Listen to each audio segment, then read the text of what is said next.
Welcome your hosts, Caddy Frank and Aaron Fitzgerald, as they lead discussions about substance use disorder and the journey to recovery. You're listening to Redefining Recovery, a recovery revolution.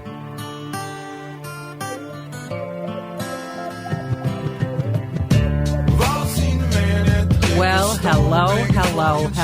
Here we are again at Redefining Recovery, a recovery revolution from Minnesota Recovery Connection.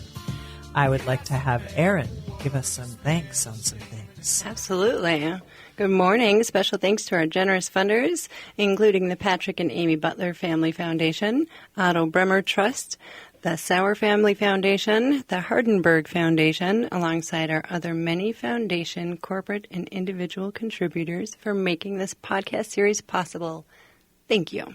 And thank you very much. You know, we can't do this without having some funding, without some support, without listeners. Hello, listeners. Let us come. That's right. Let us listen to us because we have things to say about recovery. Yeah, we're a nonprofit organization. We love donations. We love donations. But we also love our listeners, and we are so excited to be here. So, Miss Erin, let us start off with the show. What is right with you today? What's right with me? Oh, man. Oh, I know what's right with me. Soccer's practice started yesterday for my little fella, my 4-year-old. Ooh. And guess who's coach? Me, which is fun. It's not my first time coaching little humans in soccer, but before I did it solo. And this time I said I will not do that because I love children, and one-on-one I'm very well, or like small groups of them. But like communities of children, I'm like, I don't know what to do with you. How do you herd these kids and allow them, like make them listen? So thankfully my co-coach is not only a father, but a teacher. And man, he's got some really good tricks. So that's what's right with me. He knows how to handle children. Herding cats. Yeah. That's what little children are Yeah. herding cats. 4 and 5-year-old kids, yeah. It's Wow. good, yeah. What's right with you, Miss Caddy? What's right with me? I'm sitting here with two amazing humans, and you're about ready to hear from another one. Let's see. I am in the class right now training a bunch of amazing people from the bilingual community speaking Spanish and English. We are teaching the Recovery Coach Academy to be peer recovery specialists. And, oh my gosh, am I learning a lot. I'm actually recognizing words in Spanish to English. Sweet. I even tried pronouncing them a couple of times. That was an epic fail, but I tried. Yeah. So what's right with me is that we are a world of many different cultures. And one of the things that happened yesterday when we closed down the class was that recovery is for everyone, regardless of where you come from, what language you speak, anything. So what filled my heart was the fact that I am sitting with some beautiful people who want to help their community. But that's not their community, it's our community. Mm-hmm. And that is just what is so right with me. And I got a good night's sleep. That was amazing. Yay. I just want to recognize, too, that this is like an inaugural training. This has never been done. Excuse me. So it's really exciting to be training in Spanish. Yeah, I mean, It's absolutely the first. We have a learning curve. We have a wonder what we're doing next curve. But what the fabulous thing about it is that everybody is seeing that recovery can look different because we're opening up eyes. Mm-hmm. And that's exactly why we're sitting here. So I'm going to look to my left and I'm going to ask Justin, what is right with you, my friend?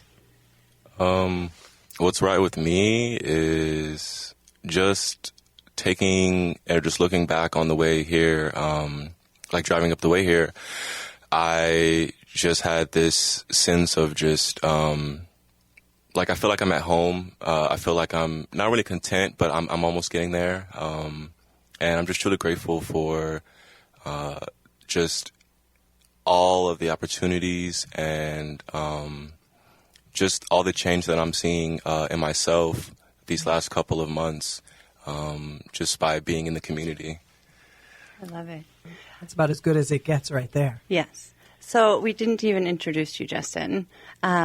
Justin Fuller-Green from Minnesota Recovery Connection. Would you introduce yourself maybe with your elevator speech and tell us what your role at Minnesota Recovery Connection is? Yeah, I can do that for you.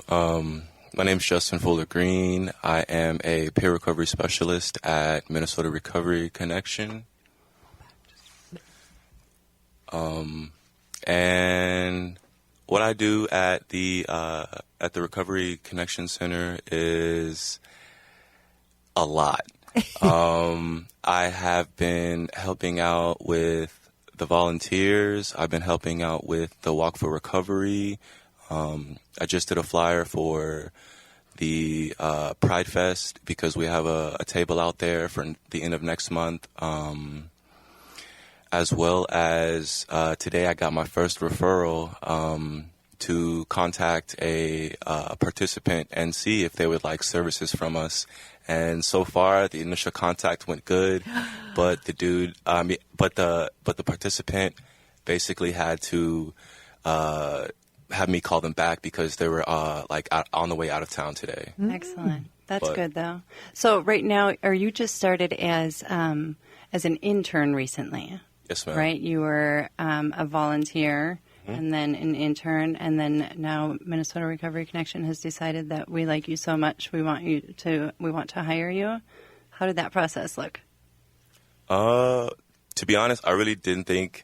Well, I had like a little bit of an idea, but I didn't really think it would be this quick.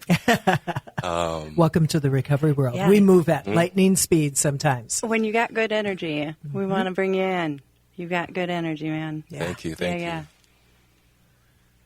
So you came in as a volunteer. You came in as an intern. Which program were you part of that got you into your internship? Because I want to give some kudos. Yeah, I like to give a shout out to Twin Cities Rise because they helped me a lot with just making sure that I had the confidence and the skills to be job readiness out into the world. Regardless of, my justice-involved background. Nice. So they recognize you as a human, and they want to give you the opportunity to move forward, right? Yeah. And, I mean, that is what we do in the recovery community, and that's what we've recognized in you. And here's this young man who comes in who's just full of life. And I remember when you first started, you'd be sitting at our front desk, and I'd say, Justin, how are you today? And I'm lovely. I'm wonderful. And I'm like, this is somebody we need to keep around because that's what recovery can do, right? Yeah. And we're going to give you an opportunity to kind of tell us your story about your journey. And you are not from Minnesota originally. So welcome to the northern part of the United States where we say, you betcha, and oi, and boat, and all kinds of things. And eventually, you might catch on to some of this language. So, Erin has got the idea of how she wants to run this particular conversation because she's got Justin here. So I will give her the mic. But what I want to say is this opportunity to talk to somebody from the community who represents a different voice is why we are here. We are here to hear all voices in the communities of recovery, and we are here to build bridges with all communities. We have to remember that addiction doesn't give a hoot who you are. Again, I avoided a bad word there. But the interesting part is that we can recover, but we have to be given our voice. And that's one of the things that I'm taking away from this class that I'm doing with the Hispanic community, with the Latino community, and that is there's a woman in class who literally had not had a voice for a very long time. And she's saying a lot. And sometimes when you're in class and you've got somebody with a bigger voice, it can take over. And what I have to recognize is that because she was not given a voice for so long and endured many, many, many and much mistreatment, that this is finally her space. So I just encourage everybody who is out there in listening land, talk to people. And then those who are talking, please listen to those who are talking, because those of us who are in recovery, maybe we've not had a very strong voice.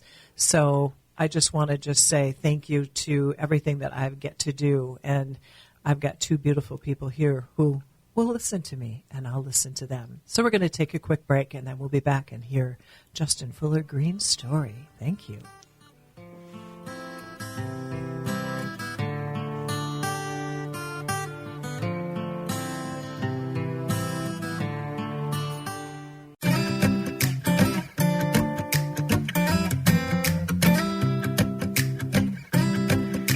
Welcome back to Redefining Recovery, a recovery revolution. I'm Erin Fitzgerald. Across the table from me is Miss Caddy Frank. Howdy! And also joining us today is Justin Fuller Green. Hello. Yeah, from Minnesota Recovery Connection. And I'm excited to have you here today.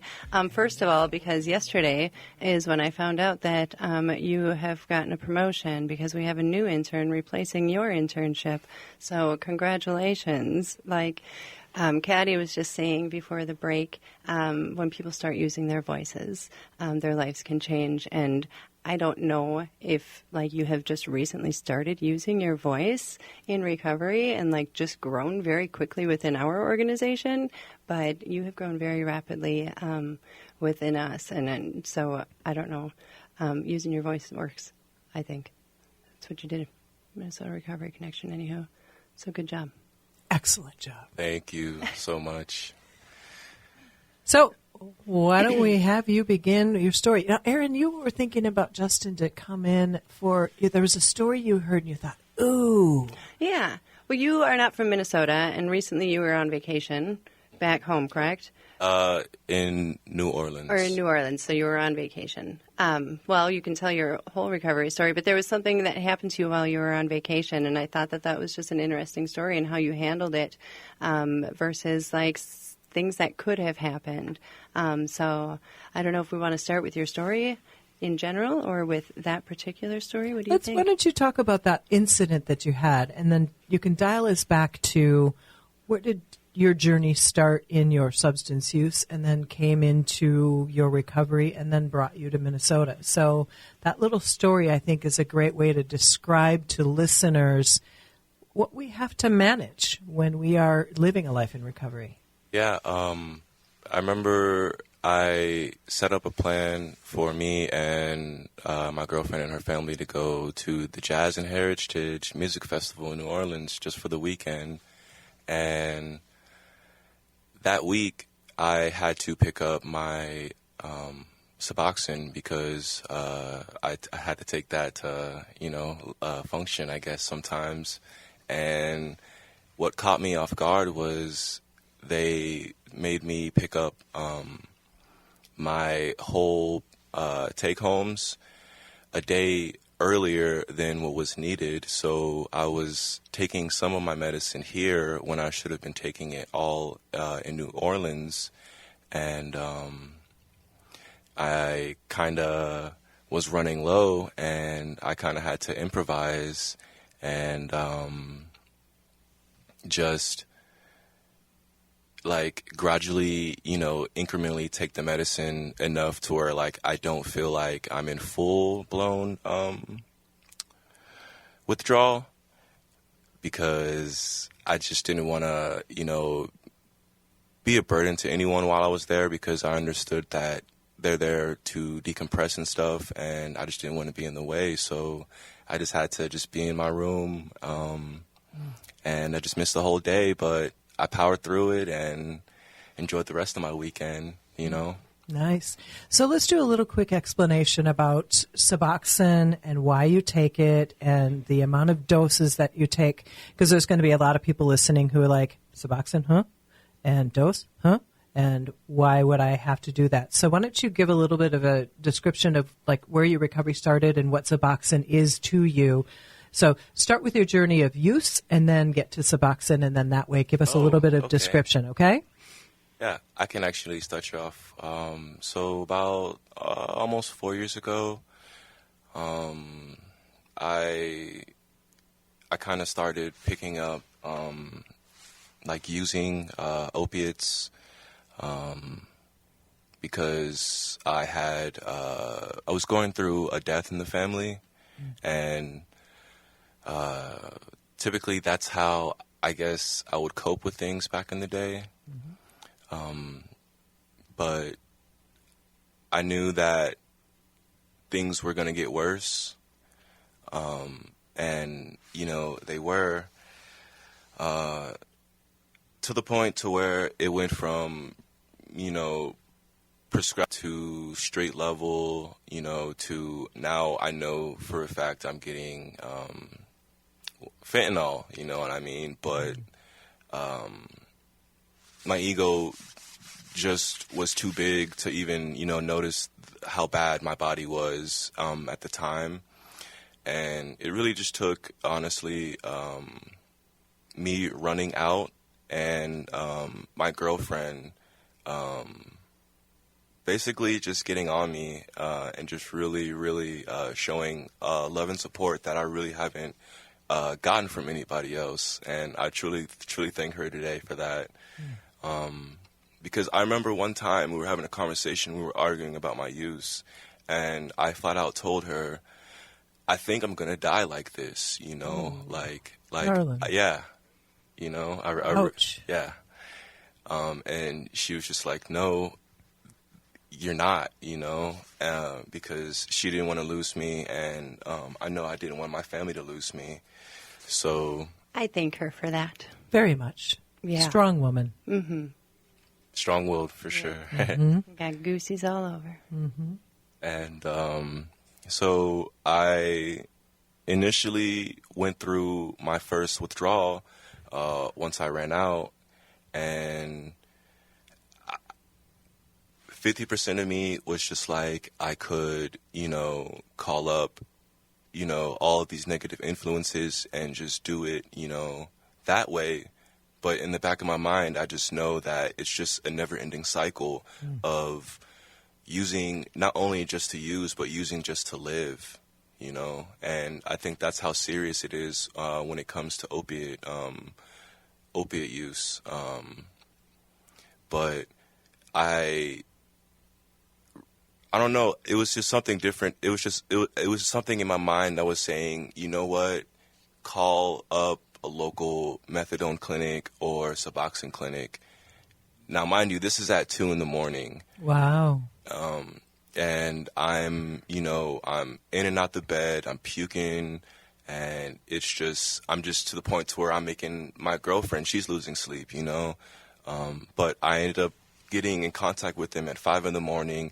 They said, be here at 6, and I got dropped off, and I did my first intake, and they said that you're going to be on Suboxone, and that's what kind of got me to stop using opiates and to really change my life, because I was seeing myself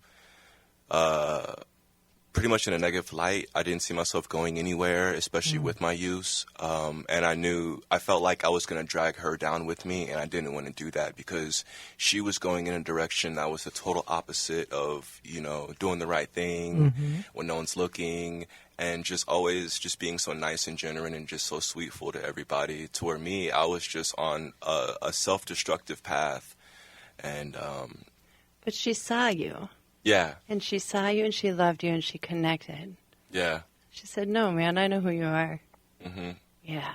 And I think what I'm hearing in that is that you saw yourself. You were at that point. You were at that, I could go and call the old folks and get the stuff, or I could start that withdrawal process. And that's what you were going through when you said that you were throwing up, and you probably felt like absolute crap. Yeah.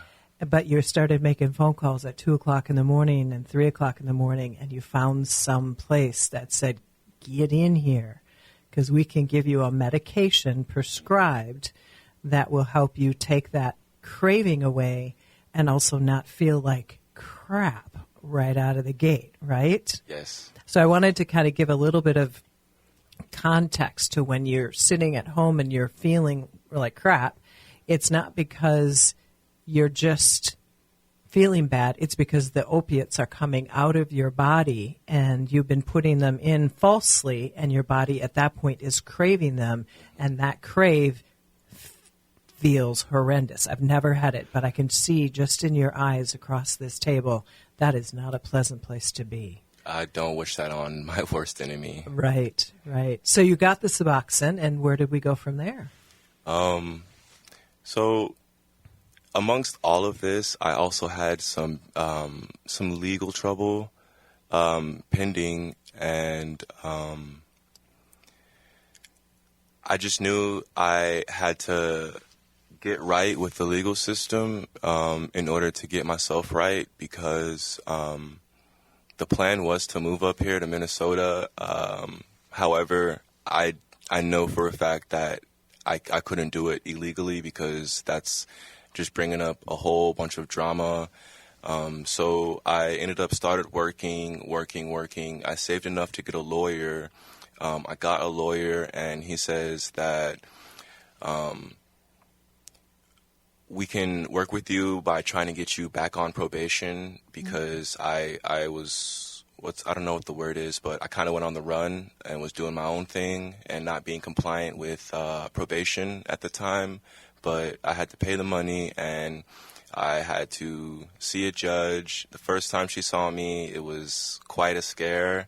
But she was just telling me, you were on the run for almost 2 years. Why is it right now that I should let you walk out those doors? And what I told her was that I am really trying to make a change for myself, and also I'm really trying to just be like a really motivator for change in other people.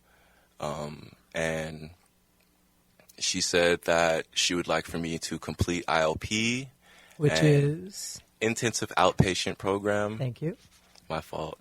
And as well as I had to be compliant with my fees and everything, as well as I had to go to AA meetings and have to have someone sign off on it, you know? And I was doing that. I completed ILP. I was, going to my meetings and everything. And I went back for my second time, and then she said, I'm going to put you back on probation. So ultimately, the process kind of had to start all over, because I had to get a new probation officer. Mm-hmm. However, I was just like, I'd rather take that than being in jail or in prison. You know what I mean? Sure. Yeah. She gave you an option. Yeah. Yeah. And you know what? I think that's a really important part in this, and that is when you have a justice-involved background, you made this conscious decision to say, I'm going to do, air quotes, the right thing. But it's going to be a lot of work. But you stuck with it, and then you found what is going to work best for you. And so the story continues. And I was going to my meetings. I ended up getting a sponsor, and we actually worked the steps. And I actually ended up getting a couple sponsees. But I was just really focused on just trying to be, really good in the eyes of the law. Mm-hmm. There really wasn't any. I said the only big challenge was just payment, mm-hmm. because it would just be like I get paid on Friday, and pretty much all of my checks going into probation so that I can be compliant again, and not be behind. The justice system really likes their money. Yes. They make sure that you are paying for your indiscretions of your substance use. Paying my dues, as I say. Yes, for sure. Excellent. And I ended up paying the rest off. And to be honest, I think just how my character was and how I was coming just really set me up apart and different from your typical probationer, because I gotten off a month early.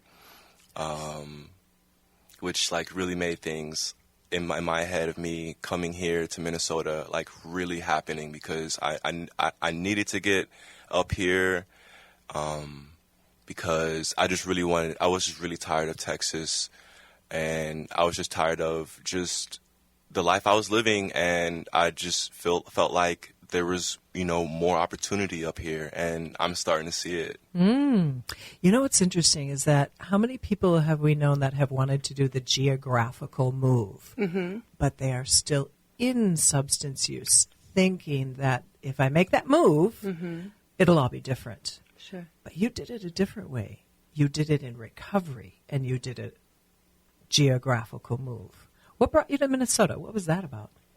My girlfriend actually brought me here because she's from St. Paul. We met a couple years ago. I actually met her while she was working because she's a chef. Yeah. Where? Right now, she's cooking for our participants at the Emily program. Oh, wow. Neat. Recovery again. Yeah. Yeah. Oh, that's so cool. Is she in recovery? No. Or you guess you don't have to say that. But she's a woman who's helping the recovery community in every way. That's Yeah. amazing. Yeah. She wants to Love our volunteer for the Pride Fest as well as the walk. Sweet. Yeah. I'm just trying to get her to apply on the volunteer page of mrc.org. Nice. Excellent. Nice. So the gal brought you to Minnesota because she's a Minnesotan. Yes. And how has this been for you? To be honest, in the beginning, I was in my head on the way up here from Texas was like, things are going to be so different. I'm going to get a job quickly. I'm going to get, everything's just going to fall into play. Oh, my fault. And come to find out, I get here and things are ran by the book, for sure. We like to do things sort of in a real specific way, don't we, up here? I'll have to say the right way. Because, tell me more. What is the right way? Well, in Texas, it was like I knew people that got hired who didn't have a license, who didn't have proper identification, the proper, and in Texas, it's way more easier to get a job if you have a justice-involved background. They just make you like an independent contractor, But here, it's like we want you to do everything by the book. When it comes to applying for stuff, you're going to have to go through that background check. You know what I mean? Mm-hmm. And I just kept getting a lot of no's in the beginning of places that I was trying to apply. And then it kind of hit me. It was just like, maybe the places I'm applying isn't, where I need to be. So I actually was in the process of also looking for work. I was also just trying to volunteer to get me out of the house, and just to get me hopefully within a recovery community. And I ended up meeting you lovely people at Minnesota Recovery Connection. How did you meet us? Where was? Did you just come in to volunteer, or did we do an outreach, or where'd that connection come in? I'm curious. No, I found you guys on the internet, and the it said internet. That I could sign up to volunteer. I was calling you guys up and was saying, "Hey, I want to do this," as well as the Recovery Coach Academy that I saw, but I just needed to get my hours up a little bit, Right. And they were just like, you just need to apply on the portal, and you should have a Zoom volunteer orientation in a few days. And then I got put on doing administrative front desk stuff. Woo! Where Mr. Happy was up there smiling all the time. Yep. Well, what were you going to say, Erin? No, I wasn't going to say anything. I was just listening. I Yeah? like it. I was just because we just liked you so much, and then all of a sudden we were like, "How would you like to do this with us also?" Yeah. And so more and more. we were sort of initially you're in as an intern, and you're a volunteer. Then you're an intern, and then we're like, Justin is really amazing. And we had this situation occur with one of our grant opportunities, and we're thinking, maybe Justin would be perfect for this, because there are opportunities that happen in our recovery community that they need a specific substance use to be able to work with communities, right? And that's one of the reasons where we had sort of thought, Justin, let's get him in, because he has an opiate use background. Mm-hmm. And yeah, you know what? Having a substance use disorder can actually get you a job. Yeah, works. Just like having a justice-involved background in our world can get you a job. And so here we are where that kind of didn't work out the way we anticipated, but what did work? What are you going to be doing for us, Justin? I'm going to be a peer recovery specialist. Certified? Certified, yes. And I'm going to try to gain a lovely caseload of lovely participants, and I'm just going to be working with them with the peer-to-peer support. Nice. It's just, we're looking at Justin, like, both Aaron and I are staring at him as this marvelous human on the other side of the table, like, we're just so excited to have you. Yay. Yeah, totally. Because when you were an intern, I was like, I jumped on you right away. I was like, you're the guy. I need you to help me because you've got this, like, personality that people just jive with, you know? So now that you're going to be on the team, for sure, I'm very excited. Yeah. Yeah. It's just an exciting, the world that we live in, that we work in, is something that is, you know, it's very, I don't want to say volatile, it's very just, it's always moving. It's always shaking. We've got another individual that works at our organization, and I think she said 3 job opportunities in the 1 month that she's been with us, which is because things change, you know, particularly in a small organization that's nonprofit. Somebody decides to leave the organization for all the right reasons, and an opportunity shows up. And that's kind of what happened with you. Aaron, what were you going to say? Oh, well, is Justin going into our new Alina facility? Is that our goal with you? I think it's going to be one of the spaces that he might begin to pick up participants. Yeah, I got to see that space today. I did an Tell outreach me. up at Alina. I'll get back to that in one tiny second, Justin. The space is really great when you walk into that Unity.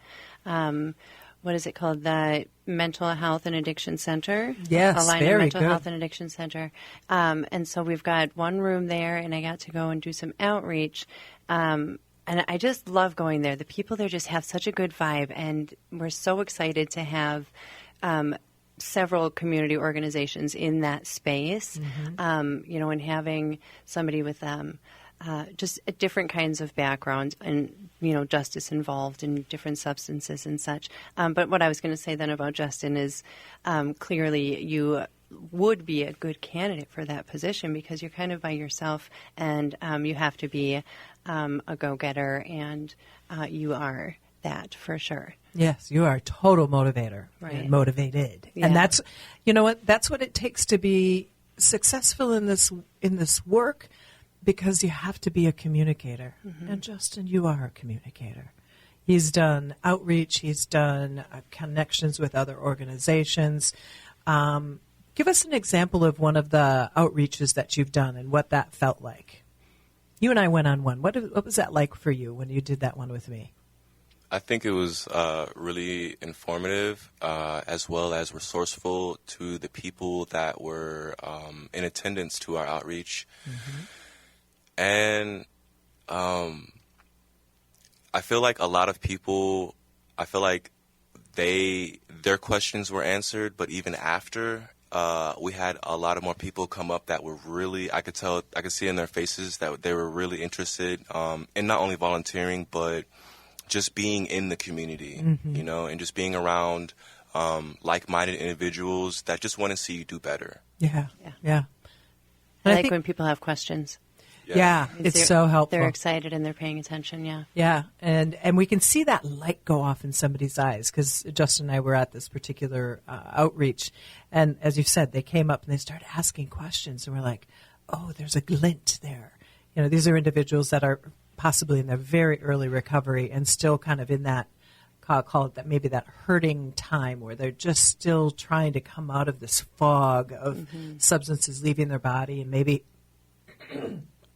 pardon me, that was a frog in my throat. And that, you know, there are times when we can connect with people at their most vulnerable and then they're most receptive.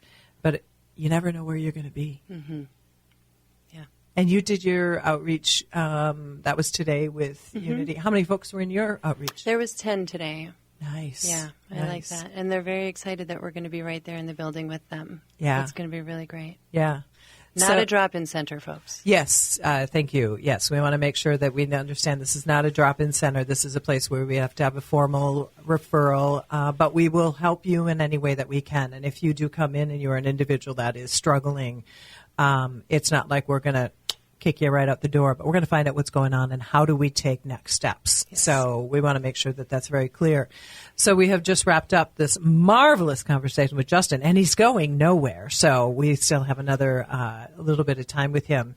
So when we come back from this next break, we'll continue the conversation, and maybe we'll just find a new direction to go in this conversation. So thank you.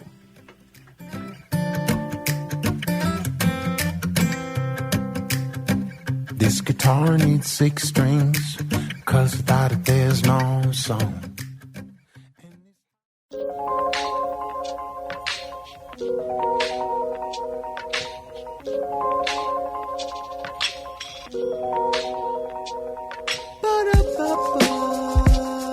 Gosh, I love that music. It just makes me everybody's here is just kind of jamming their head. It's just fabulous.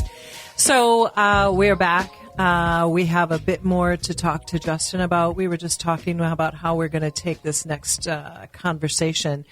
And we have a gentleman who has struggled with substance use. He has found his recovery. He's got an opportunity at Minnesota Recovery Connection that's just going to rock the recovery world. I know it. But then there's also the family behind Justin. And maybe what has that experience been like in terms of where you were, where you are, now you're in Minnesota, maybe the fam is still in Texas. What does that look like now? How has that journey been for them? It's been really good.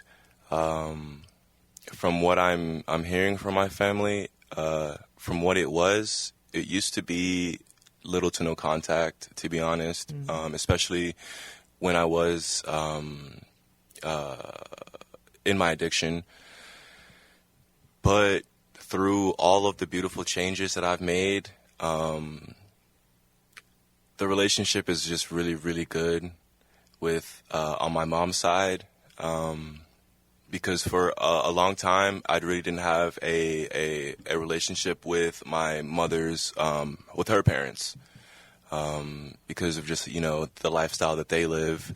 Is just very theological, I don't have to say. And, they would just, they used to see me as the black sheep of the family. And just the other day, I'm talking to my mom, and she's, telling her mom about all the beautiful things that I've been doing. And my grandma says that she's proud of me. Those are powerful words. Haven't heard that in a long time from her. So it really just meant a lot to me, because for a moment, even while I was getting my stuff together, I really thought that they were just about to be no contact with me. And it would just be a thing of I would have to relay whatever message through my mom, But my relationship with her, my mom is great. And with my siblings, it's really, really great. They now see me as an older brother instead of, what the example of not to be growing up, How many siblings do you have? I have 2. I have a younger brother and younger sister. Wow. Okay. Actions speak so loud. Yeah, your positive actions. And I love how you said the beautiful changes that you've made, not just the changes you've made. Yeah. And, is there any other substance use in your family that you know of? I'm just curious. Oh, yeah. My granddad, he is an alcoholic, and to be quite frank, I really wanted to be certified so that I could, take a trip back to him and just to let him know things can get better. Wow. And even at his age, it doesn't matter how old you are. You can make a fresh start. And look at those goosies. Man, I just love that. That is beautiful. Because recovery can happen at any age.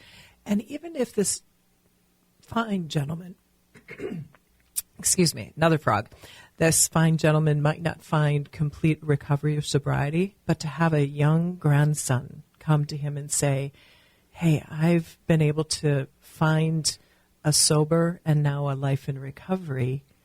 And I just want you to know I'm just here to listen. And what would that sound like for him? What would that be like, do you think? You coming to him and saying, I just want to be something different with you. I truly believe that he would listen, and he would listen instead of hearing me. You know? Wow. And maybe he needs to be heard too. Oh, yeah. Yeah. Exactly. Yeah. Because sometimes I think like I said, the thing that I experienced with this class is that sometimes people have never really been able to say what they need to say because everybody has told them, Grandpa, I'm really tired of you doing whatever, or you just accept it, and maybe he acts inappropriate, or maybe he just, goes into a room someplace and nobody's ever walked in and said, you drink because you drink, but do you want to tell me why? And maybe somebody of an age might not, but actually maybe it's like you could have a different kind of a bond because I get it. And maybe, I don't know if you can get it, but maybe we can have a different kind of conversation. That would just be monumental. Okay, you got to keep us informed on this one, okay? I will. Awesome.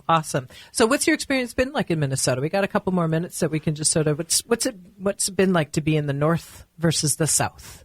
I love it here, to be honest. The weather is different. It's way more greener. It's not as hot.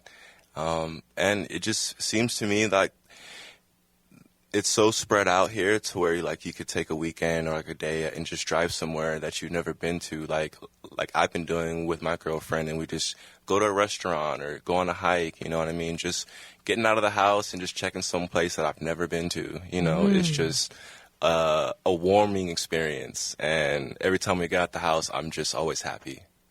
That's amazing. What are you looking forward to this summer? She said something about the quarry, so I was just I might have to check that out. Okay. To be honest, I want to do a lot of fishing. Ooh. What kind of fishing do you do? We just had opener, Had what? Opener. Fishing opener. Oh. You probably don't even know what that means. I mean, No. I just, country, back of the creek fishing, I'm just there. Make sure you get your license. Yeah, Oh, you yeah. got to get a fishing license. Yeah. See those rules that we have here in Minnesota? Yeah, you got to follow them because you don't want to get busted out. I mean, it's like they're not going to come crashing down on you, but yeah. I mean, we are the land of 10,000 lakes, so there's a few fish Yes. that are ready to be had. Did you have an opportunity to try ice fishing?